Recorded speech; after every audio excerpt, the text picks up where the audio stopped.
Bismillahirrahmanirrahim. Assalamualaikum warahmatullahi wabarakatuh. Alhamdulillah nahmaduhu wa nasta'inuhu wa nastaghfiruh wa na'udzu billahi min syururi anfusina wa min sayyiati a'malina. Man yahdihillahu fala mudilla lahu wa may yudlilhu fala hadiyalah. Asyhadu an la ilaha illallah wahdahu la syarika lah wa asyhadu anna Muhammadan abduhu wa rasuluhu alladzi la nabiyya ba'dah. Allahumma salli wa sallim ala nabiyyina Muhammad wa ala alihi wa sahbihi ajma'in. Qala Allah Ta'ala fil Qur'anil Karim, a'udzu billahi minasy syaithanir rajim. Ya ayyuhalladzina amanu taqullaha haqqa tuqatih wa la tamutunna illa wa antum muslimun. Amma ba'du, masyaallah muslimin sidang jamaah Masjid Fathahillah yang dirahmati Allah, terkhusus keluarga besar Daram Dai Rantau Minang. Walaupun di ujung kalimatnya ada kata Minang, tapi pada hakikatnya kajian ini bersifat umum untuk seluruh kaum muslimin. Bersyukur kita kepada Allah Subhanahu wa taala di atas kelimpahan rahmat dan karunia yang masih Allah anugerahkan kepada kita hingga kita bisa melaksanakan kegiatan ini bertafakuh fiddin untuk berbekal, memperbanyak bekal menuju alam akhirat, kampung halaman kita yang abadi, yaitu surganya Allah Subhanahu wa taala, di mana nenek moyang kita Adam di situ diciptakan. Jadi kampung halaman kita bukan Sumatera Barat, bukan Sunda, bukan Jawa, bukan Aceh, bukan Batak. Kampung halaman kita surganya Allah Subhanahu wa taala. Mari bagi orang Minang, mari pulang basamo kita ke surganya Allah Subhanahu wa taala. Salawat dan salam kita aturkan kepada junjungan kita Nabi besar Muhammad sallallahu alaihi wasallam, yang dengan diutusnya beliau menjadi rahmat bagi seluruh sekalian alam. Bapak Ibu sekalian rahmati Allah, berkaitan tentang tema, kenapa saya memilih tema menjangkitnya wabah virus al-wahan di tengah-tengah kaum muslimin. Kita ketahui bahwasanya Islam niscaya sebagai agama tidak akan pernah padam karena Allah yang memilikinya. Tetapi yang namanya umat Islam belum ada jaminan akan selalu ada. Dan sejarah telah mengajarkan dan membuktikan kepada kita contoh yang paling nyata, kejayaan Islam di Andalusia selama 800 tahun. 800 tahun Islam berjaya di Andalusia, bahkan perguruan tinggi pertama di dunia itu didirikan di Andalusia.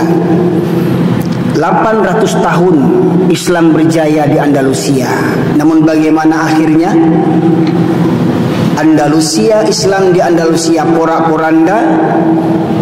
Khalifah, pemimpin, rajanya terusir dengan terhina, rakyatnya dibantai, rumah ibadahnya dihancurkan dan sebagian dijadikan gereja, dan negerinya berganti nama dengan nama Spanyol.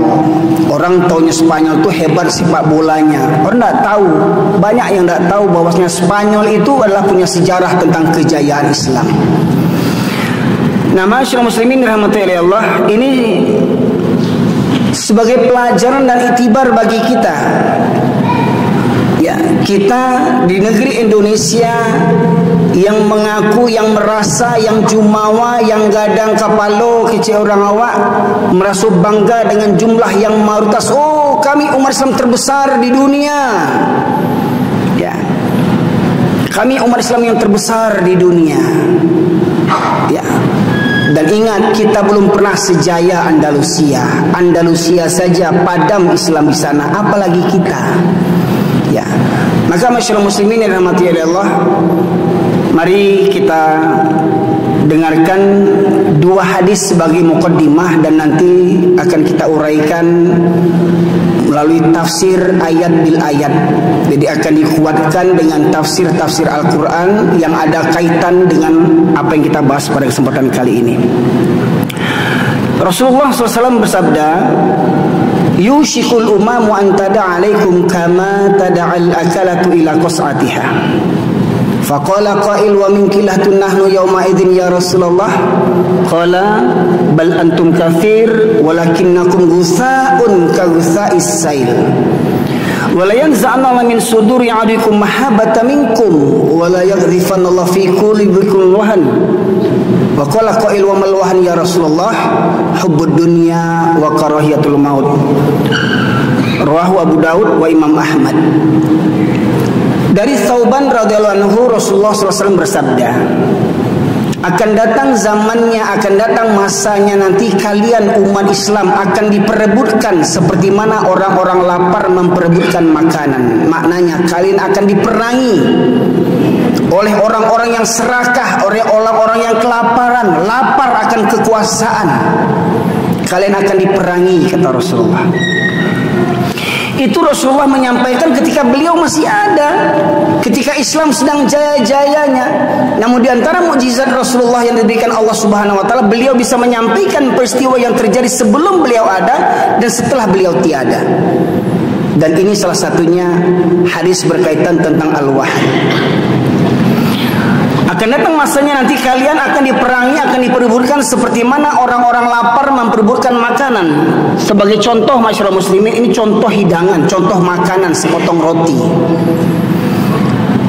Terletak di depan beberapa kelompok, beberapa orang yang lapar. Coba kita bayangkan, ada sepotong roti di tengah beberapa orang yang lapar. Tentu mereka berebut siapa yang lebih dulu mengambil ini. Mohon maaf, sebagai contoh, ada yang menarik kemari, ada yang menarik ke situ, ada yang menarik ke sana. Ya akhirnya roti ini menjadi serpian-serpian kecil yang berserakan. Dari sebuah roti yang sebesar ini bisa menjadi roti yang hancur, berkeping-keping, berserakan. Lantas ada salah seorang sahabat yang bertanya, apakah ketika itu jumlah umat Islam sedikit? Apakah ketika itu umat Islam jumlahnya minoritas? Kok sampai tertindas? Apa kata Rasulullah? Bahkan ketika itu kalian mayoritas. Kalian umat yang terbanyak. Pemimpin penguasanya beragama Islam, pejabat-pejabat negaranya beragama Islam, aparat-aparat penegak hukumnya beragama Islam, gubernur-gubernur, wali kota, bupatinya, kepala dinasnya beragama Islam, penduduknya rata-rata beragama Islam. Tapi banyaknya kalian seperti buih. Buih nampaknya banyak gelembungnya, tapi tak punya kekuatan. Dihembus saja terbang buih itu, busa itu.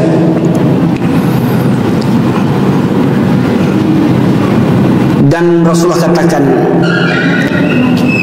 dan Allah cabut rasa takut dari dada-dada musuh kalian. Jadi bukan musuh itu hebat, bukan musuh itu kuat.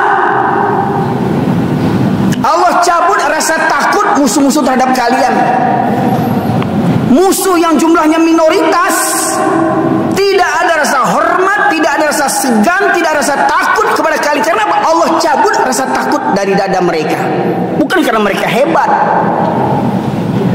Karena sejarah membuktikan dalam perang-perang salib pasti Islam selalu menjadi pemenangnya. Dan kalau kita lihat dalam Al-Quran, ketika umat Islam berperang, maka Allah turunkan pasukan berupa malaikat. Bayangkan, satu malaikat saja turun itu bisa mengalahkan beberapa musuh, beribu musuh bahkan satu malaikat. Tetapi Allah turunkan beberapa pasukan berupa malaikat. Itu dari malaikat, belum dari alam berupa air, angin, bebatuan, gunung. Masya Allah muslimin. Karena bagaimanapun orang kafir pada hakikatnya mereka tahu Al-Quran merupakan suatu kebenaran, tapi mereka mengingkarinya. Dan mereka tahu umat Islam kalau diajak berperang berbeda dengan konsep mereka. Mereka berperang mencari menang, mencari hidup, tetapi umat Islam berperang mencari mati. Mati syahid, itu yang mati yang paling mulia, masyaallah muslimin. Jadi kata Rasulullah tadi, Allah cabut rasa takut dari dada-dada mereka terhadap kalian. Ya. Kemudian Allah hunjamkan ke dalam hati kalian, umat Islam, Allah hunjamkan, Allah benamkan ke dalam hati kalian penyakit al-wahan. Ada yang bertanya, apakah al-wahan itu ya Rasulullah? Cinta dunia dan takut mati. Contoh penyakit corona kemarin gak tanggung-tanggung, takutnya para penguasa, masjid ditutup. Bahkan ibadah haji di Makkah, Madinah, umroh ditiadakan saking takutnya. Coba lihat dalam sejarah, apakah di masa Rasulullah tidak ada penyakit yang wabah menular yang sangat dahsyat? Pertanyaannya, lihat dalam sejarah, apakah pernah Rasulullah menutup masjid-masjid dan para sahabat menutup masjid untuk menghindari penyakit menyebar? Tetapi manusia hari ini takut mati. Masyaallah muslimin rahmati Allah. Ini sekilas hadis yang pertama tentang gejala al-wahan yang menjangkiti umat Islam. Ya. Kemudian dari sebuah hadis yang lain Rasulullah bersabda, "Yushiku ayati 'ala nasi zamanun la yabqa minal Islam illa ismuh wa la yabqa minal Qur'an illa rasmuh. Masajiduhum yawma idzin amirah wa hiya kharabu minal huda. Ulama'uhum syarru min tahti adimi sama' min indihim takhrujus fitnah wa fihim ta'ud." Rasulullah bersabda, akan datang suatu zaman nanti di tengah-tengah umat Islam di mana Islam hanya tinggal namanya saja. Islam hanya tinggal KTP-nya saja. KTP Islam. Perangai lebih parah daripada orang Yahudi. KTP Islam bermesra bersayang-sayang dengan gembong para kafirin.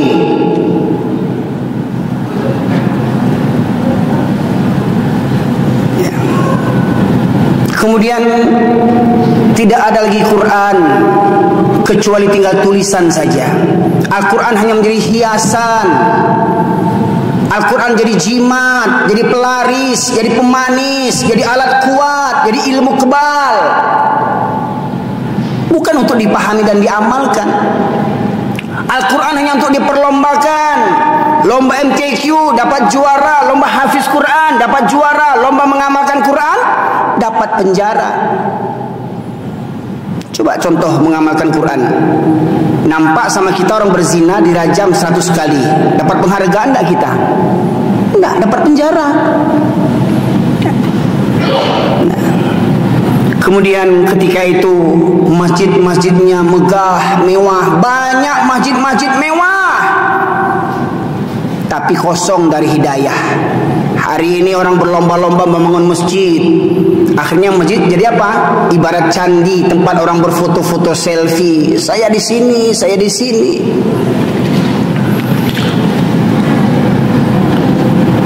Saya beberapa tahun di negara jiran, itu ada Masjid Putrajaya, dibuat di tengah-tengah perkantoran Kementerian Perdana Menteri Kerajaan Malaysia. Putrajaya, mungkin Bapak Ibu sekalian pernah sebagian ke sana. Waktu zuhur asar ramai, sebab apa? Para wisata yang datang. Coba waktu subuh siapa yang sholat di situ? Ya. Cleaning service itu pun kalau semuanya sholat. Ya. Wah, kita bangga masjid. Masjid terbesar di Indonesia, datang pendeta terbesar di dunia, dapat penghargaan pendeta celaka itu. Ya. Taus Cilako. Ya. Saya katakan ini ujaran kebencian. Masyaallah muslimin rahmati Allah. Allah tunjukkan ada ulama penjilat, ada ulama penjilat. Ya, ini kata Allah nih, kata Rasulullah ini. Dan di masa itu pula ada ulama-ulama yang dari mulutnya keluar fitnah, dari tingkah lakunya keluar fitnah. Apalagi kalau ulama ini diamanahi memimpin urusan umat Islam. Ya. Nah. Masyaallah muslimin rahmati Allah. Jadi di zaman itu Islam tinggal namanya saja lagi. KTP-nya Islam. Pertanyaannya, penguasa yang zalim agamanya apa? Penegak hukum, penguasa pemerintah yang koruptor agamanya apa? agen narkoba agamanya apa? Karena kita mayoritas. Semestinya kita menjadi contoh tauladan, contoh kejujuran. Ini jadi anggota dewan menyogok semuanya, miliar-miliaran duit habis untuk apa? Untuk apa? Ya. Masyaallah muslimin rahmatillah. Di zaman itu kata Rasulullah, tadi saya ulangi, yang pertama Islam hanya tinggal namanya saja. Al-Quran hanya tinggal tulisan saja. Masjidnya ramai, masjidnya banyak, masjidnya megah, mewah, cantik, indah, tapi hanya untuk wisata, kosong dari hidayah. Ya. Kemudian ulamanya merupakan ulama yang terburuk di muka bumi ketika itu. Dari mulut-mulut ulama ini keluar fitnah-fitnah. Ya. Kita dipertontonkan beberapa akhir-akhir pekan ini, bagaimana orang yang penceramah yang dianggap banyak pengikutnya, dianggap ustaz kondang sebagai alden bagus dan segala macamnya. Masyaallah muslimin, Allah tunjukkan. Ya. Nah, ini dua hadis. Ya. Dua hadis yang menggambarkan bahwasanya orang, peperangan antara yang hak dengan yang batil itu tidak akan pernah selesai sampai hari kiamat. Masyaallah muslimin. Kapan mulanya? Nah, ini mulanya kapan peperangan permusuhan itu? Sejak mula Nabi Adam diciptakan oleh Allah Subhanahu wa taala di surganya Allah, dan ketika Allah memerintahkan penghuni surga untuk bersujud kepada Adam, maka semua penghuni surga sujud kecuali iblis. Hingga iblis dikutuk Allah menjadi kafir, sesat. Lantas apa kata iblis? Dalam surat Al-A'raf, surat ke-7 ayat 16 dan 15. A'udzubillahi minasyaitonirrajim. Qala fa bima aghwaytani la'udanna kasiratal mustaqim. Tsumma la'atiyannahum min baini aydihim wa min khalfihim wa min aymanihim wa an syama'ilihim wa la tajidu aktsarahum syakirin. Karena engkau telah mengutukku tersesat, maka aku akan menghalangi mereka dari jalanmu yang lurus. Kemudian aku mendatanginya dari depan mereka, dari belakang mereka, dari kanan mereka, dari kiri mereka, dan engkau tidak akan mendapati kecuali hambamu sedikit yang bersyukur. Hanya sedikit yang benar-benar menjadi hamba Allah Subhanahu wa taala. Contoh, Buya Hamka mengatakan, kalau ingin lihat orang Islam, lihat waktu sholat 2 hari raya, keluar tuh orang Islam, yang perampok keluar, agen narkoba keluar, germo keluar, koruptor keluar, penguasa zalim keluar, sholat 2 hari raya. Begitu pula kalau ingin melihat laki-laki muslim, lihat hari Jumat, keluar tuh agen togel keluar, agen judol keluar, rentenir, ya, memberanakkan uang keluar, ya, dengan baju terbaiknya. Tetapi kata Buya Hamka, kalau ingin melihat orang yang beriman, lihat waktu subuh di masjid-masjid. Nah, pertanyaannya, masalahnya Pak, hari ini yang beriman tuh para pensiun yang banyak. Coba lihat di mana masjid, silahkan lihat. Ya, banyak para pensiun. Kalau orang Malaysia bilang aska tak berguna lagi di kantornya, tak berguna lagi pangkat dan jabatannya, baru masih esek pai ke surau. Minta ampun ke Allah. Dulu masa ada pangkat jabatan, tak tangguh sombongnya. Lah pensiun, lah dapat banyak penyakit, penyakit gula, penyakit stroke, lah gege, lah pakai tungke ampe, baru pai ke surau. Ya. Jadi Bapak Ibu sekalian, khususnya sanak-sanak ambu orang Minang, kalau ingin cari menantu Bu, cari di surau. Pak, kalau ingin cari menantu, cari di surau. Walau umurnya 60, 70. Ya. Saya yakin tidak akan selingkuh lagi itu. Balik itu yang banyak isi surau sekarang. Ya. Yang muda-muda mana? Oh, sarjana S1, S2, S3, S4. Mohon maaf, jangan bangga dengan sarjana. Di kampung saya Pariaman ada tuh sekolah STIB namanya, Sekolah Tinggi Ilmu Baru. Ya. Di Pariaman Pak Mangguang, silahkan diklik di YouTube. Ya. Kampung Bobana tuh. Jadi baruak-baruak monyet-monyet di kampung saya yang manjat kerambi itu, yang manjat kelapa itu sarjana. Cuman ya sarjana itu tidak pernah ke surau subuhnya. Sarjana itu tidak pernah duduk mendengar kaji. Sarjana baruak itu sibuk mencari piti, jo manjat kerambi jo kerajonya. Tak berpikir untuk duduk di masjid. Kok duduk di masjid berkawan juru orang gae awak capek tua. Mohon maaf Pak, mohon maaf selagi saya katakan. Contoh lihat, perantau-perantau Minang buat pengajian, PKDP ada pengajian, Kasas ada pengajian, Balingka ada pengajian, mana-mana IKM ada pengajian. Coba yang hadir berapa yang hadir yang mudanya? Berapa banyak pemuda yang hadir? Ini jadi PR bagi kita semua Pak. Masyaallah muslimin rahmati Allah. Jadi sejak awal pertama penciptaan manusia dan ketika nenek moyang kita masih berada di surga, sejak itulah awal permusuhan antara yang hak dengan yang batil. Orang beriman pimpinannya Allah menjadi Hizbullah. Orang kafir pimpinannya adalah syaitan, itu mereka Hizbus Syaitan. Kemudian masyaallah muslimin rahmati Allah, Iblis mewariskan permusuhan pada pengikutnya. Iblis mewariskan permusuhan kepada pengikutnya. Siapa pengikut mereka? Pengikut iblis ini yang jelas para kafirin, orang-orang kafir. Mohon maaf Ustaz, Buya, jangan sebut non muslim, kafir. Enggak ada non muslim, kafir. Kata orang Medan, kafir kau. Ya. Batok kasabana kasar sekali. Ini memang firman Allah. Qul ya ayyuhal kafirun. Enggak ada qul ya ayyuhal laisal muslim. Enggak ada non muslim itu, enggak ada kafir.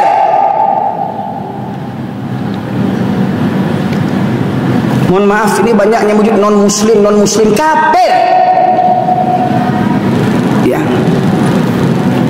Mau marah, bakar Quran ini. Ya, seperti orang di Eropa sana bakar-bakar Quran. Hari ini banyak orang Islam yang benci dengan Al-Quran. Orang Islam. Bahkan kita lihat di YouTube pemuda-pemuda menginjak Al-Quran, mengencingi Al-Quran, membuang Al-Quran di WC. Orang Islam. Masyaallah muslimin. Ya, jadi tentara iblis itu yang pertama orang kafir. Allah berfirman dalam surat Al-Baqarah 109, "Wadda katsirun min ahlil kitabi la yaruddunakum min ba'di imanikum kuffara hasadan min indi anfusihim min ba'di ma tabayyana lahumul haq." Dan sebagian besar ahlul kitab, ingat, jangan samakan ahlul kitab dulu dengan sekarang. Ahlul kitab yang dulu beriman kepada Taurat, Zabur dan Injil yang turun asli langsung dari Allah. Tidak ada campur tangan para pendeta, tidak ada campur tangan para rahib-rahib. Ahlul kitab yang dulu. Tapi ketika setelah turun Al-Quran, maka kitab-kitab sebelum Al-Quran, Taurat, Zabur dan Injil, semuanya harus ditinggalkan. Harus semua beriman kepada Al-Quran. Maka ahlul kitab hari ini jangan sebut orang-orang yang beriman. Ahlul kitab hari ini mereka adalah para kafirin, orang-orang kafir. Apa maka orang kafir?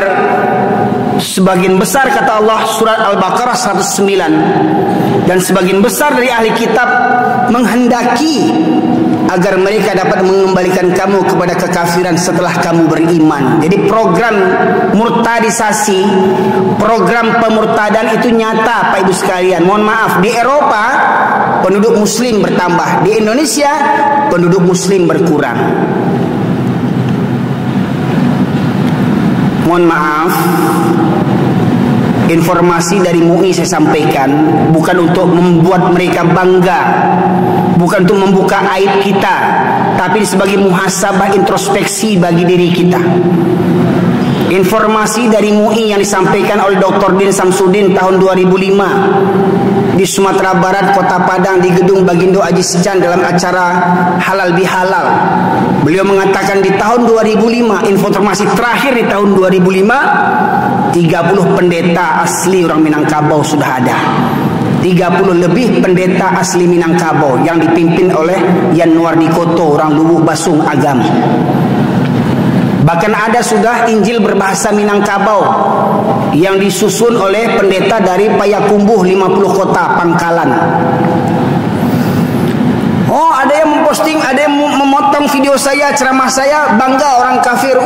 Tuh kan, orang Islam, orang Minang banyak yang murtad. Ini bukan membuat mereka bangga, ini bukan membuat aib kita. Ini renungan bagi kita bersama. Jangan bangga kita dengan jumlah yang banyak. Oh, jangan bangga dengan KTP Islam, tapi perangai kita. Coba mohon maaf Pak Ibu sekalian, mohon maaf ini. Lihat nanti malam tahun baru. Malam tahun baru nanti coba lihat siapa yang banyak meramaikannya. Hah? Yang buat trompet apa agamanya?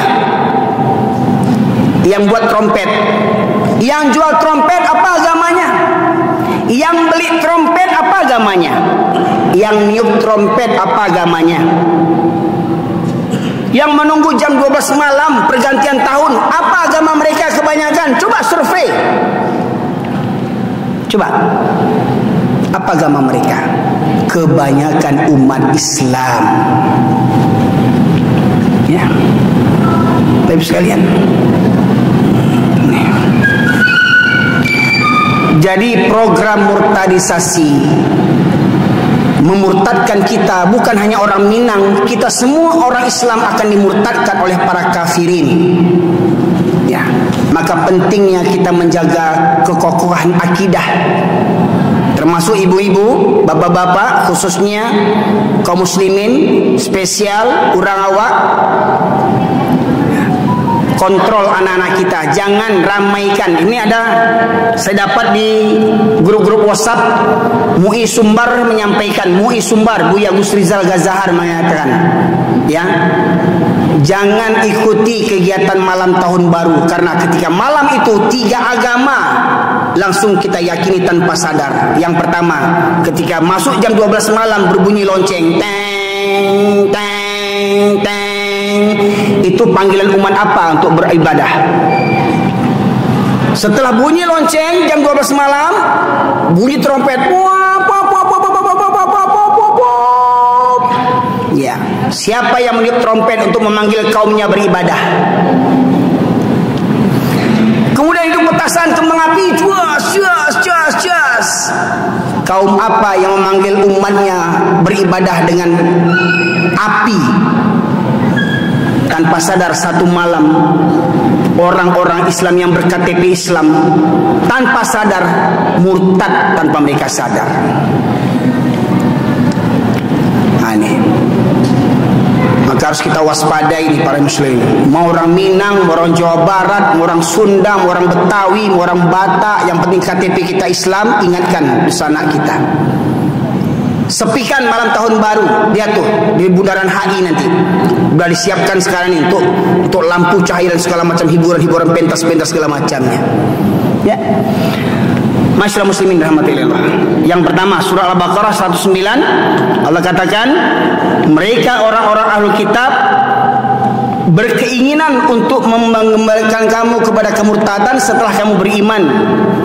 Hasadan min indi anfus, sebagai rasa dengki dari hati mereka. Jadi mereka tuh intinya dengki saja. Ya. Cemburu, dengki. Padahal mereka tahu hanya Islam yang benar agama ini. Mereka tahu masyaallah muslimin. Ya. Bahkan dikatakan ketika Rasulullah mendapat wahyu yang pertama di Gua Hira, Siti Khadijah istrinya membawa Rasulullah SAW kepada saudara sepupunya, ya, Buhairah, yang ketika itu menjadi pendeta Nasrani, dan dikatakan bahwasanya nanti suamimu ini akan menjadi nabi. Dan ingat, itu bukan berarti pendeta Nasrani itu, ya, apa katanya, kalau sekiranya aku nanti panjang umur, aku akan bersyahadat, aku akan beriman kepada agama Muhammad. Kadang ulama-ulama penjilat hari ini diputar balikan. Nah, tuh kan buktinya yang menunjukkan Nabi Muhammad menjadi nabi itu pendeta. Nah, ya, Islam muslimin rahmatillah. Kemudian yang kedua surah Al-Baqarah 120, mungkin ayat yang favorit sama kita. Walan tarada ankal yahudu walan nasara hatta tattabi'a millatahum. Qul inna hudallahi huwal huda wa la ittaba'ta ahwa'ahum ba'da alladhi ja'aka minal ilm ma laka minallahi min wali wala nasir. Tidak akan pernah redha, tidak akan pernah senang kaum Yahudi dan Nasrani. Ingat, ini bukan ujaran kebencian, ini bukan hoak, ini bukan provokasi, ini dari Al-Quran. Bahkan ada ulama di negeri Konoha yang mengatakan Al-Quran perlu direvisi. Ya, ulama hebat, bahkan menjadi pemimpin dulu, alhamdulillah sudah lewat dia, mengatakan Al-Quran sudah tidak layak, sekarang perlu direnovasi, perlu direvisi. Al-Quran mau direvisi. Ya. Al-Quran menyakiti hati penganut agama lain. Ya, Masya Allah. Itu yang bicara orang Islam KTP-nya. Bahkan gelarnya kiai, banyak santrinya, banyak pengikutnya, pesantrennya banyak. Ya, Masya Allah muslimin. Jadi nggak usah heran kalau kiai banyak pesantren, banyak murid. Nabi Nuh tidak punya pengikut. Nabi Nuh 950 tahun, ya, cuma 80 orang pengikutnya. Nabi Nuh 950 tahun, cuma 80 orang pengikutnya. Bayangkan. Di Nusa Bangga kalau banyak pesantren, banyak kiai, banyak gus apalah namanya, sugus apa, dan bagus, ya. Yang dijamin mulia itu hanya ahlul bait, keluarga Nabi. Tidak ada keluarga kiai hebat semua, tidak ada jaminan keluarga kiai. Keluarga kiai itu tidak ada jaminan, masyaallah muslimin.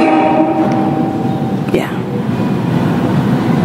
Tapi keluarga Nabi ahlul bait itu ada jaminan. Walaupun ada yang ngaku-ngaku jadi ahlul bait, ya terserahlah yang mau ngaku.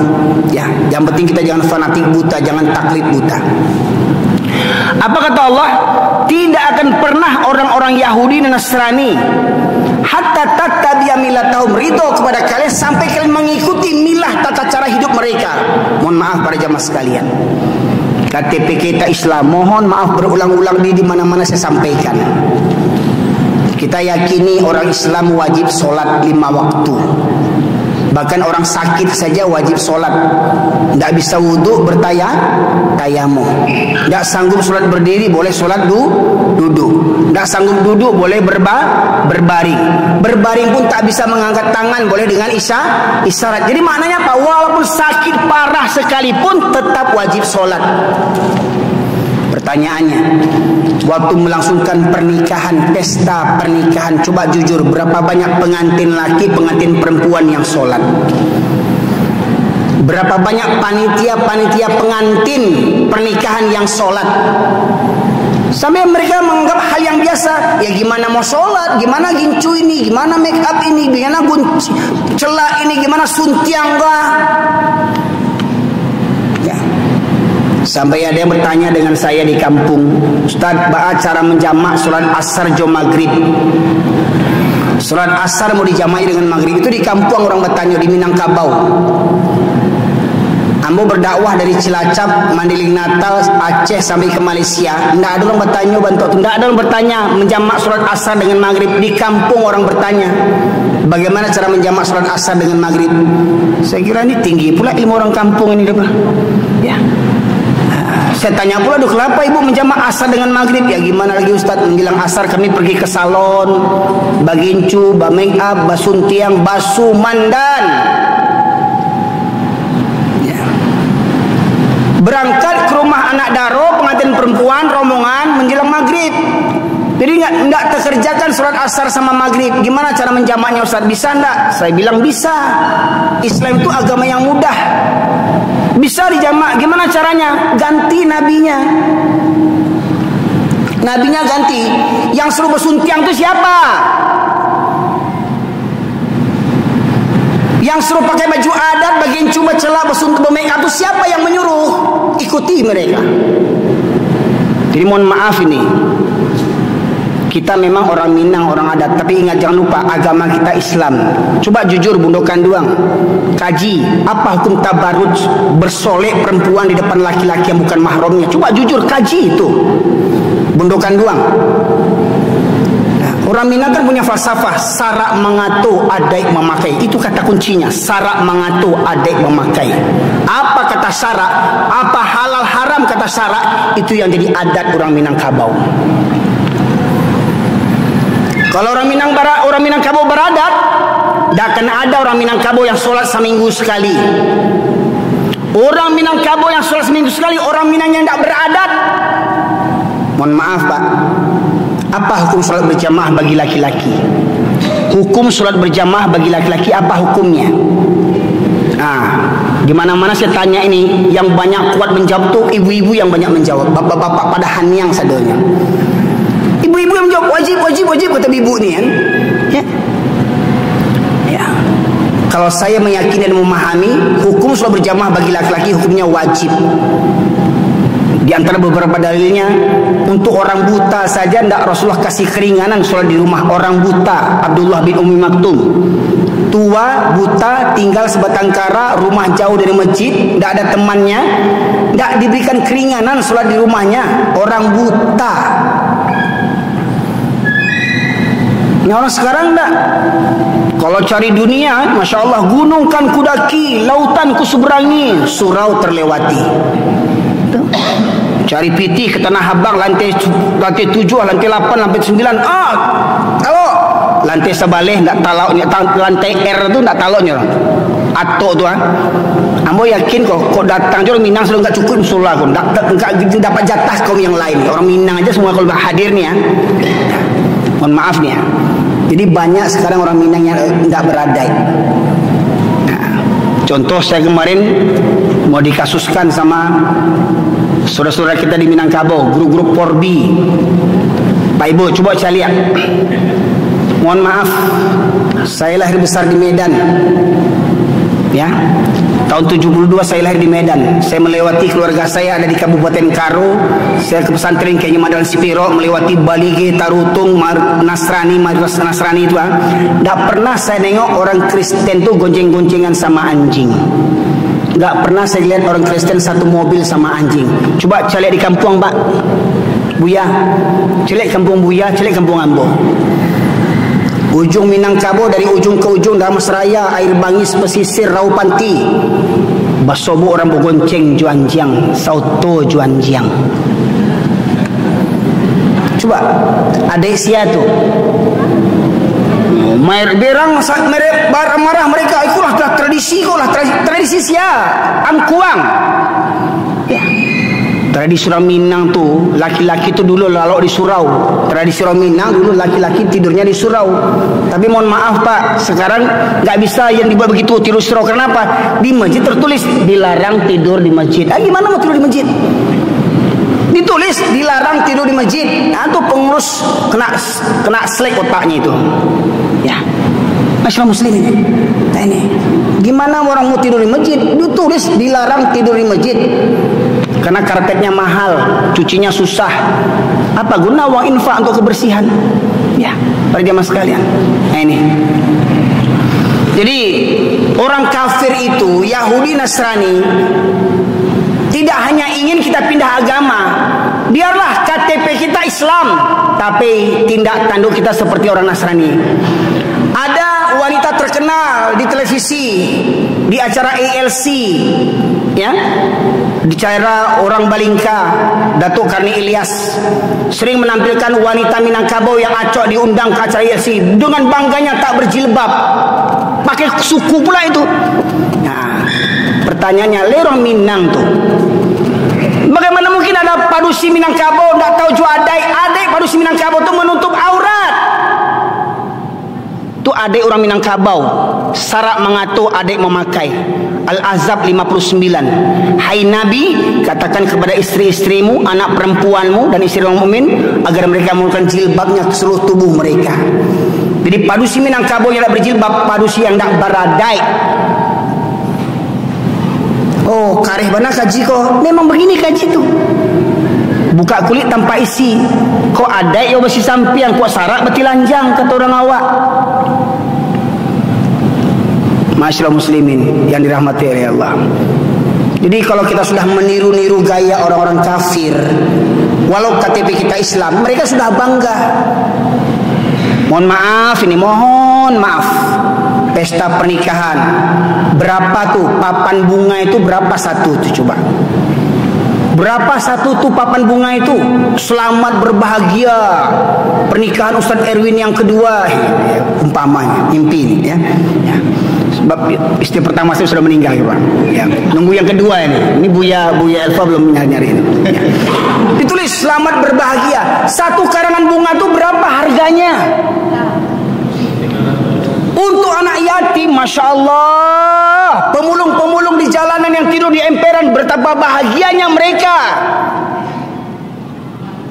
Bisa mereka menyambung hidup daripada dibuang uang-uang karangan-karangan bunga itu berjuta-juta uang habis. Mubazir, innal mubazirina kanu ikhwana syayatin, kata Allah. Mubazir itu temannya syaitan. Belum lagi kalau pesta pernikahan, kalau ndak borgen, kata orang beko langang ale awak malu awak sana awak di Tanah Abang orang kayo, di Malaysia orang kayo sana awak barale ndak borgen, ndak pakai musik. Nanti apa kata orang kampung? Gengsi. Sampai dah miskin-miskin pun mau berutang-utang untuk manggil organ. Labang Said berutang-utang untuk mengundang organ, ndak tahu diuntuang. Itu berjasa. Lambat laun kita meniru orang-orang kafir. Ini di Natalan ada yang salawatan di gereja. Ulama-ulama penjilat akan mensponsori itu. Itulah toleransi kata mereka. Datang ke gereja salawatan, ucapkan selamat Natal. Kadang yang kita lihat ini yang mengucapkan selamat Natal bukan orang bodoh, profesor. Ya, nah, mengucapkan selamat Natal. Natal itu bagi orang Nasrani itu apa? Kelahiran anak Tuhan. Kita ucapkan selamat Natal berarti kita meyakini Tuhan itu punya anak. Dibilang profesor goblok. Itu pada zaman sekalian. Dan ingat mereka ini banyak pengikutnya. Contoh ada profesor yang mengarang tafsir dulu di Metro TV mengatakan Nabi Muhammad tak dijamin masuk surga. Oh, profesor ini orang terkenal, ulama kondang di Indonesia. Apa katanya? Nabi tidak dijamin masuk surga. Nah, masyarakat muslimin yang dirahmati oleh Allah. Kemudian surat Al-Baqarah 217 Allah menegaskan, wala yazaluna yuqatilunakum hatta yarudukum an dinikum in istata'u. Mereka orang-orang kafir Yahudi Nasrani tidak akan pernah berhenti memerangi kamu sampai kamu murtad dari agamamu. Kamu di sini siapa, Pak? Kamu di sini ya saya, ya bapak, ya ibu, ya si presiden, ya si menteri agama, ya perdana menteri apa segala macamnya. Kamu kalau KTP Islam, kata Allah, mereka ingin supaya kamu murtad dari agama. Mereka tidak pernah berhenti memerangi kamu sampai kamu murtad dari agamamu. Dan ingat, satu saja kata bisa membuat kita murtad. Apabila kita mengatakan semua agama sama, bisa murtad kita. Ya. Dan ini banyak dikeluarkan ulama-ulama penjilat, ulama-ulama liberal, ulama-ulama yang mengatakan semua agama sama. Ya. Masyaallah muslimin rahmati Allah. Ingat, orang kafir tidak pernah berhenti memerangi kamu sampai kamu murtad dari agamamu. Masyaallah muslimin rahmati Allah. Terakhir surat Ali Imran ayat 100. Allah berfirman, ya ayyuhalladzina amanu in tuti'u fariqam minal ladzina utul kitab yaruddukum ba'da imanikum kafirin. Wahai orang-orang yang beriman, jika kamu mengikuti sebagian daripada ahli kitab, maka niscaya mereka akan mengembalikan kamu kepada kekafiran daripada iman. Jadi kalau kita niru-niru ahli kitab, mohon maaf Pak, artis-artis itu kebanyakan agamanya apa? Dunia hiburan, nyanyi, sinetron, film, itu dari mana? Mohon maaf, umpama saya nih artis nih dalam sebuah film, maka saya berlagak si perempuan itu istri saya pegang, saya peluk, saya cium, satu selimut dalam tidur. Padahal itu bukan istri saya. Ya. Oh, dengan itu saya pergi umroh, pergi haji, karena dapat kontrak miliaran. Siapa yang ditiru? Siapa yang ditiru? Ya, masyaallah muslimin. Mohon maaf ibu-ibu, ibu-ibu juga kadang berkerudung. Mohon maaf nih berkerudung. Jangan ikut tutorial di TV. Buka Quran Sunnah. Ini nak tutorial hijab. Angkat kanan, angkat kiri, simsalabim, abrakadabra, tumbuang baru ada teh. Kerudung itu tutupi dada, bukan meninggi ke atas. Bantu bunuh unta. Ini enggak, bunduk kandung bunuh unta, kata itu bunduk kandung sase itu. Di ru'yah bunduk kandung yang bantu tu kalau wado. Mudah-mudahan enggak ada. Ambo terus tutup poin aja nih Pak Ibu sekalian. Kau sudah kau nak diundang, sudah hufialah mau pulang kampung alih. Ya. Maka mungkin bunduk kandung nak mengerti jolai bunduk kandung. Kerudung tu tutupi dada, bunduk kandung. Jangan kabeh siko bantu orang stres. Tutupi dada, batas minimal tu tutupi dada.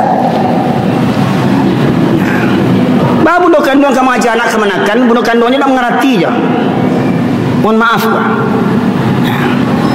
Kau tu yang kecil orang kareh mana kecil ambo tu. Kecil ambo terlambat kecil kareh kau. Ya. Maka masyarakat muslimin ingat, orang kafir tidak mesti ingin kita pindah agama. Cukup KTP kita Islam tapi perangai kita seperti orang-orang kafir. Ya. Maka para jamaah sekalian rahmatullahi Allah, inilah diantara. Jadi sebenarnya dari hadis tadi banyak berapa poin harus kita ungkap. Tetapi ini baru part yang pertama, bagian yang pertama, masyarakat muslimin. Ya, kita mengupas makar orang-orang kafir dari ungkapan hadis. Mereka ya akan memenuhi kamu seperti mana orang-orang lapar memperebutkan makanan. Ini baru uraian hadis. Ya, yushikul umamu antada alaikum kama tadal akalatu ila qasatiyah. Mereka akan memerangi kamu, mereka akan memperebutkan kamu seperti mana orang-orang lapar memperebutkan makan. Ingat Bapak sekalian, kita tidak pernah berhenti untuk diperangi. Kita tidak pernah berhenti untuk dimurtadkan. Mohon maaf, handphone ini saja ini. Ketika kita tidur, handphone ini 24 jam tidak tidur ini, tergantung. Coba bayangkan. Berapa banyak orang bisa nonton bola? Wah, gol! Sholat subuh lewat. Ya. Berapa banyak bisa Facebook, bisa ini, internet semacamnya. Sholat subuh lewat. Ya. Ini masyarakat muslimin. Kiranya dari pembahasan hadis, 2 hadis tadi, baru 1 poin ini. Apa poinnya? Makar orang-orang kafir terhadap kita umat Islam. Jadi Mbak, sasaran mereka untuk dimurtadkan siapa? Ya saya, ya para kiai, ya para ulama, ya para penguasa, ya para pejabat, ya para profesor. Selagi KTP Islam mengaku beragama Islam, mereka akan berupaya untuk memerangi akidah kita tanpa kita sadar. Kalau di Palestina nyata peperangan terjadi, tapi di negeri kita tak sadar otak kita diperangi, masyaallah muslimin. Cara berfikir kita diperangi hingga akhirnya kita sendiri yang benci dengan Islam. Demikian saja mungkin yang dapat saya sampaikan pada kesempatan kali ini. Sebagaimana disampaikan tadi oleh Buya Elva, ya, kita buka forum dialog tanya jawab. Kalau ada yang bertanya silahkan, kalau bisa jawab, insyaallah bulan berikut yang mau jawab. Itu kok diundang balik ya. Silakan.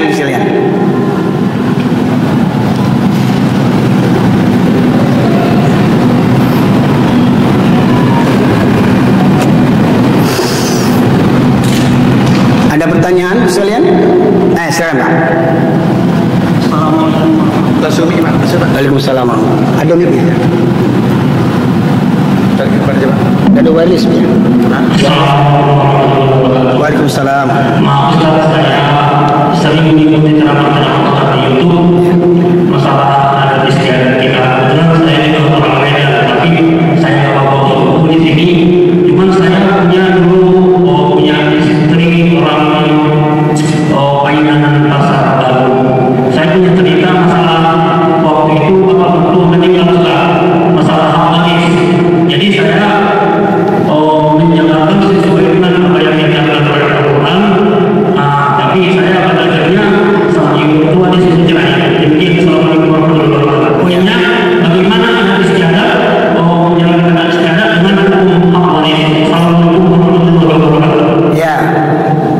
bunyinya bagaimana hukum waris dalam tradisi adat Minangkabau. Di grup kita ini banyak ulama. Grup namanya Daram, Dai Rantau Minang.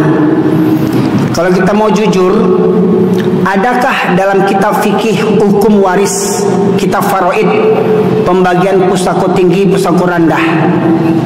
Ada enggak? Nah, kemudian apakah dunia ini dulu nenek moyang kita, nenek moyang orang Aceh, orang Batak, orang Medan, orang Minang, ada yang beli tanah dulu enggak? Dulu ada yang beli tanah, Bapak Ibu sekalian, nenek moyang awal. Ya. Kemudian setelah nenek moyang kita meninggal, kepada siapa diwariskan? Ya. Nah, ini PR bagi Daram nih. Kalau mau jujur, sarak mangato ada yang memakai yang sebenarnya. Ambo yakin kok barek tantangannya kok. Ya. Mesti duduk, ya. Jadi kalau saya sendiri meyakini, ya, saya sendiri meyakini tidak ada hukumnya pusako tinggi, pusako rendah, masyaallah muslimin. Ya, silakan nanti saya diperbaiki, saya dinasihati, saya diberikan hujah-hujah. Ya. Sebab pertanyaannya, orang Aceh punya nenek moyang. Kepada siapa diberikan hak waris di kampung itu? Kepada anak laki-laki. Orang Batak Islam, kepada siapa hak warisnya? Bahkan orang Kristen sekalipun, kepada siapa hak warisnya? Kenapa di Minang lain sendiri? Nanti ulama-ulama darah lah yang menjawab nanti. Ya, sebagai yang saya katakan, saya tidak bisa menjawab sepenuhnya. Kalau saya punya prinsip, tidak ada pusako tinggi, pusako rendah. Ya, karena memang dalam hukum faraid tidak ada itu. Yang saya pahami, hak waris yang terbesar adalah untuk anak laki-laki. Kenapa? Anak laki-laki adalah pemimpin dalam rumah tangganya. Dia menafkahi anak-anaknya. Kalau ada saudara perempuannya yang janda, dialah yang wajib menafkahinya. Kalau ada kemenakannya yang yatim, dialah yang wajib menafkahinya. Kalau orang tuanya lanjut usia, laki-laki Minangkabau yang wajib merawat orang tuanya, bukan anak padusi. Kenapa di Minangkabau anak padusi yang merawat orang tua? Kan kau yang ada di rumah tua, rumah pusako gadang. Kan kau yang makan kerambia, kau yang makan padi. Kami andai kau mak tua, kami andai kau ayah tua. Tak betul, Pak. Kami laki-laki, anak punya kami. Laki-laki Minangkabau kalau sudah balik batundo dari rumah, cari duit sorang-sorang. Kok lagi kayo ya suruh pulang. Oh, buya pulanglah kayo buya, sombong yo nak takana kampung yo. Kok kayo wak kok bangsai. Suruh pulang. Novel tenggelamnya kapal Van der Wijk Buya Hamka itu sindiran kepada orang Minangkabau tuh. Buya Hamka itu novel sindiran tuh. Ya. Dimana kalau laki-laki Minangkabau tidak punya suku, tidak ada harga diri. Seakan-akan suku itu yang nanti ditanya oleh Allah Subhanahu Wa Taala di akhirat, Mas. Ya. Ini berani saya pertanggungjawabkan, masyaallah muslimin. Ya, silakan nanti kalau ada yang membantah saya, ada yang meluruskan saya siap, asalkan kuat hujah berdasarkan Al-Quran dan Sunnah. Itu jawaban saya, Bang. Bagi saya prinsip saya, ya tidak ada pembagian pusaka tinggi, pusaka rendah, karena memang dalam kitab faraid dari semua imam mazhab tidak ada pembagian pusaka tinggi, pusaka rendah. Itu yang saya pahami. Silakan yang lain. Ya, Pak. Ya, Pak.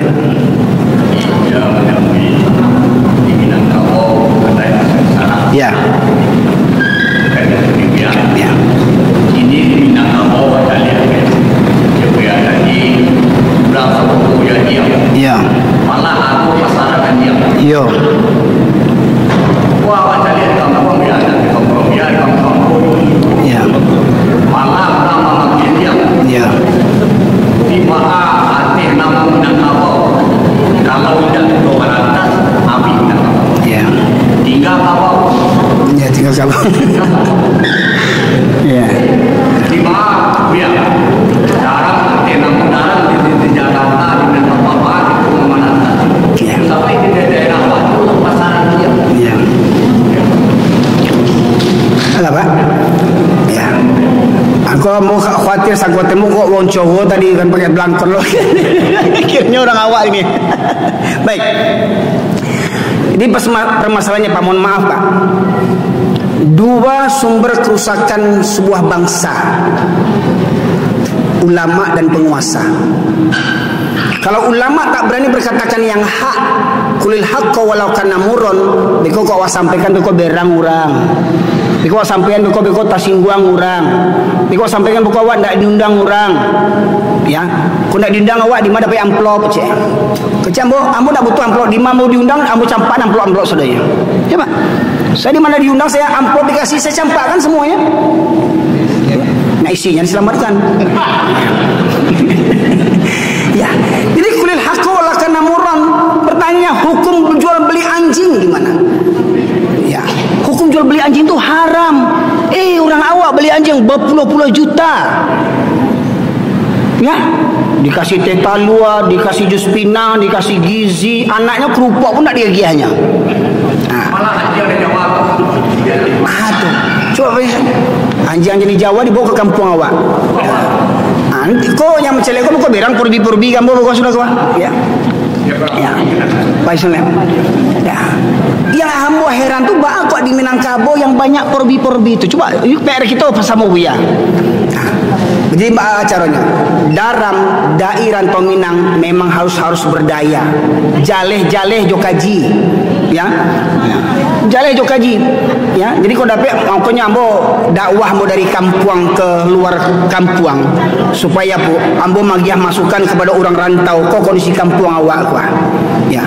Sebab kalau ambo seorang Pak ndak bisa. Kau dairan Tominang kau dapat setiap cabang-cabang dairan Tominang di kabupaten kota provinsi Sumatera Barat itu bergerak semuanya.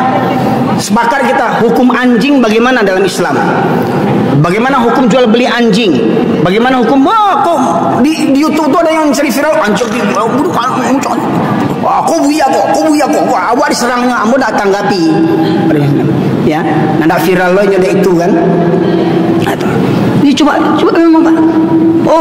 Enggak di Minang aja tuh buya, di Jambi ada orang berburu, di Bengkulu ada jo, di Pekanbaru ada jo, pasti orang Minang. Pasti orang Minang. Cobalah, kalau tak percaya bukan kita survei kok. Dan ini Ada kampung babi itu sudah mati, sudah meninggal masuk ke dalam iya. Nah, jadi ini PR daerah Tominang, para ulama yang ada di komunitas Daram ini. Mari kalau dalam orang-orang NU itu ada namanya Basul Masail, membahas masalah-masalah kekinian. Ya, bagaimana kondisi Minangkabau kini, ya. Jadi kalau dulu orang Minangkabau, orang pendiri Muhammadiyah Kiai Jamal Dahlan, pendiri NU Kiai Hasyim Asy'ari, Muhammad Dahlan orang Yogyakarta, Kiai Hasyim Asy'ari orang NU, berlainan mazhab. Pertanyaannya, siapa guru mereka ini? Siapa guru mereka Pak? Guru mereka Syekh Khatib Al-Minangkabawi. Jadi organisasi besar terbesar di Indonesia ini cikal bakalnya dari orang Minangkabau Pak. Syekh Khatib Ali Minangkabawi ke Mekah mereka belajar dengan Syekh Khatib Ali Minangkabawi, pulang kampung masing-masing, tapi ke Jawa pulangnya, yang ke Indonesia, yang ke Minangkabau itulah Buya Hamka diantaranya ya. Jadi orang Jawa lu ke orang Minang berajanya Pak, tapi itu dulu laki-laki Minangkabau lalu di surau itu dulu Pak, dulu. Akhirnya banyak balapau, banyak baburu. Silakan ini direnungan bagi kita bersama. Kok dapet dari Daram rantau kau pulang kampung, gue tablik akbar kajian di kampung bersama-sama Daram ini, bersama MUI Sumbar misalkan. Kita kupas tuntas nih masalah perburuan anjing, ya perburuan babi dengan anjing di Minangkabau nih. Ba'a mendudukannya. ini namanya berapa ya? Sama Malaysia Jawa, Malaysia dan India. Ini yang Malaysia pakai dia.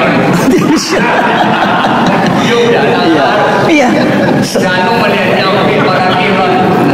Soalnya kini ukuran orang kaya itu yang banyak anjing. Itu ukuran kekayaan ini sekarang tuh. Kan terbalik tuh. Terbalik. Hingga akhirnya mohon maaf pakai siapa tadi tuh. Hilang Minangnya, tinggal kabaunya. Insyaallah. Walaqad zara'na li jahannam katsiran minal jinni wal ins lahum qulubun la yafqahuna biha wa lahum a'yunun la يبصرون بها ولهم آذان لا يسمعون بها أولئك كالأنعام بل هم أضل أولئك هم الغافلون. Dan sungguh akan kami penuhkan neraka jahanam banyak di kalangan jin dan manusia. Mereka memiliki hati tetapi tidak ada takut kepada Allah. Mereka punya mata, ambil pelajaran Galodoh, Gunung Merapi, banjir, longsor di Minangkabau, ada ambil pelajaran tak? Ya, Gunung Merapi sampai kini masih batu-batu je itu.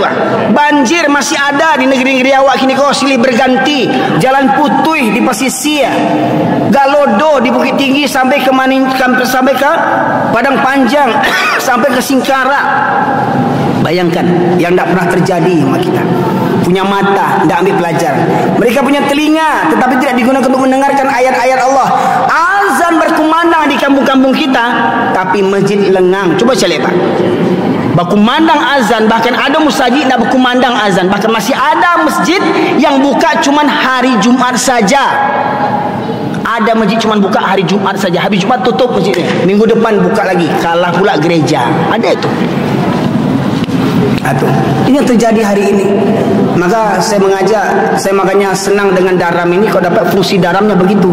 Baliakan orang Minang kau ke sarak mengato adik memakai leh. Dan sarak mengato adik nan bapakai.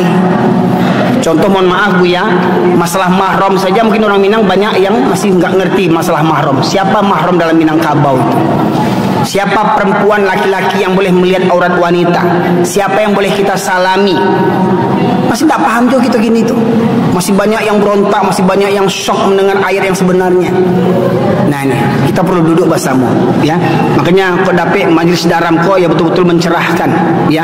Kuba sarak mangato adai memakai. Kau sarak Minangkabau, kau sarak Islam kau. Itulah jadi adai Minangkabau. Adai orang padusi Minangkabau, ndak ada padusi Minangkabau yang ndak berjilbab. Coba saya lihat, orang Minangkabau induknya berjilbab, anaknya ndak berjilbab, andungnya berjilbab, cucunya ndak berjilbab. Coba bayangkan. Nah, ini renungan bagi kita bersama. Begitu Pak ya? Nah, ini PR kita bersama Pak. Jadi kau dapat harapan ambo orang rantau kau mempeloan orang kampung, sebab orang kampung tu lebih menangan kecil orang rantau. Sebab apa orang rantau kau acak mengirim pitih ke kampung. Nah, dekau nak didangannya bukan ndak dia kirim pitih lagi. Nah, tu. Jadi itu makanya orang kampung apa orang Tanah Abang kau yang kayu-kayu kau. Tolonglah peloan kampung tu ya. Kau kadang ada orang, mohon maaf kau Pak, ada orang kayu kampung awak gua 5 miliar masjid rancak dihancurkan, hancur musaji, aku mau bangun 5 miliar lah sudah musaji lerami nak pensiun jangan tiba situnya. Pak, saya kemarin diundang ke Masjid Kapal Munzalan Pontianak. Masjid Kapal Munzalan ini infak per bulannya 5 miliar per bulan, 5 sampai 9 miliar tiap bulan. Masjid buka 24 jam. Jamaah subuh dikasih sarapan, siang zuhur dikasih makan, maghrib malam dikasih makan. Ada yang hutang rentenir tidak selesai dilunasi oleh masjid, dibantu oleh masjid. Ada yang anaknya tidak bisa sekolah dari SD sampai sarjana, masjid yang menyekolahkan. Ada yang berobat nggak ada uang, nggak ada kartu BPJS, masjid yang melunasi. Aku dapat musaji awak bantu tu Pak. Oh, musaji awak akan membangun orang rantau dari Tanah Abang beratus juta. Lah sudah musaji itu balik. Kambiang yang mengisinya. Nah, silakan Buya, kau dapat pulang kampung bersama gitu. Baik ke kampung Buya, baik ke kampung Buya Fikri, baik ke kampung Ambo, cari kampung awak kini kampung awak ini. Ya. Jadi selamatkan negari awak sebelum musibah yang lebih besar terjadi. Walau anna ahlal qura amanu wattaqau la fatahna alaihim barakatim minas samai wal ard walakin kadzabu fa akhadnahum bima kanu yaksibun. Kunci keselamatan negeri, kunci keselamatan suatu bangsa, negara, daerah, kampung halaman kita, kuncinya apa? Iman dan takwa. Kalau sekiranya penduduk negeri beriman dan bertakwa, maka kami bukakan pintu berkah dari langit dan bumi, kata Allah. Tetapi penduduk negeri ini mendustakan ayat-ayatku, maka ku hancurkan negeri mereka dikarenakan ulah perbuatan mereka sendiri. Pak, hari-hari ini musibah silih berganti terjadi, betul tak? di Medan, tempat kelahiran saya, banjir sampai ke atap. Di mana lagi? Wah, banjir di mana-mana para jamaah sekalian. Kenapa? Karena ulah perbuatan kita sendiri. Baik, yang lain silakan. Kiranya cukup? Ya. Baik, mudah-mudahan majlis kita ini senantiasa majlis yang diridhai oleh Allah Subhanahu wa taala. Majlis yang senantiasa diikuti khususnya orang Minangkabau dan umumnya pada kita semua warga pasar Tanah Abang Blok B khususnya, karena kajian ini bukan milik orang Minangkabau, kajian ini milik orang Islam. Selagi kita orang Islam, mari kita duduk bersama ya, karena kita dimuliakan bukan karena sukunya, kita dimuliakan bukan karena adatnya, kita dimuliakan karena Islamnya, karena tauhid dan karena takwa kita kepada Allah Subhanahu wa taala. Semoga yang hadir pada kesempatan kali ini maupun yang belum bisa hadir, yang berhalangan, semoga Allah berikan hidayah dan rahmat kepada kita semuanya. Semoga Allah ampunkan segala kekhilafan, kesalahan dan dosa kita di masa yang lalu, dan semoga Allah jauhkan kita dari dosa-dosa di masa yang akan datang. Semoga kiranya Allah anugerahkan kepada kita negeri yang baldatun thayyibatun wa rabbun ghafur. Allah anugerahkan kepada kita anak keturunan yang soleh dan solehah, yang kelak menjadi pemimpin negara ini orang yang beriman dan bertakwa, yang jauh daripada kezaliman yang menghalalkan segala cara. Semoga kiranya apabila kita mati nanti, anak cucu kita masih menyembah Allah Subhanahu wa taala, sebagaimana Nabi Syuaib bertanya kepada anaknya, ketika aku mati nanti nak, apa yang kau sembah? Bukan kita bertanya ketika ayah mati nak, apa yang kau makan? Di mati enggak beko kalau ayah mati, baik di kau. Tapi kita beriman, kalau ayah mati nak, apakah kau tetap menyembah Allah Subhanahu wa taala? Semoga kiranya anak keturunan kita, anak cucu kita, menantu kita menjadi satu keluarga kembali di surganya Allah Subhanahu wa taala. Demikian saja para jamaah sekalian, kebenaran hanya milik Allah semata. Kalau ada yang salah khilaf itu dari saya pribadi, kepada Allah saya mohon ampun, kepada para jamaah sekalian mohon beri maaf. Subhanakallahumma bihamdika asyhadu an la ilaha illa anta astaghfiruka wa atubu ilaik. Alhamdulillahirabbil alamin. Assalamualaikum warahmatullahi wabarakatuh.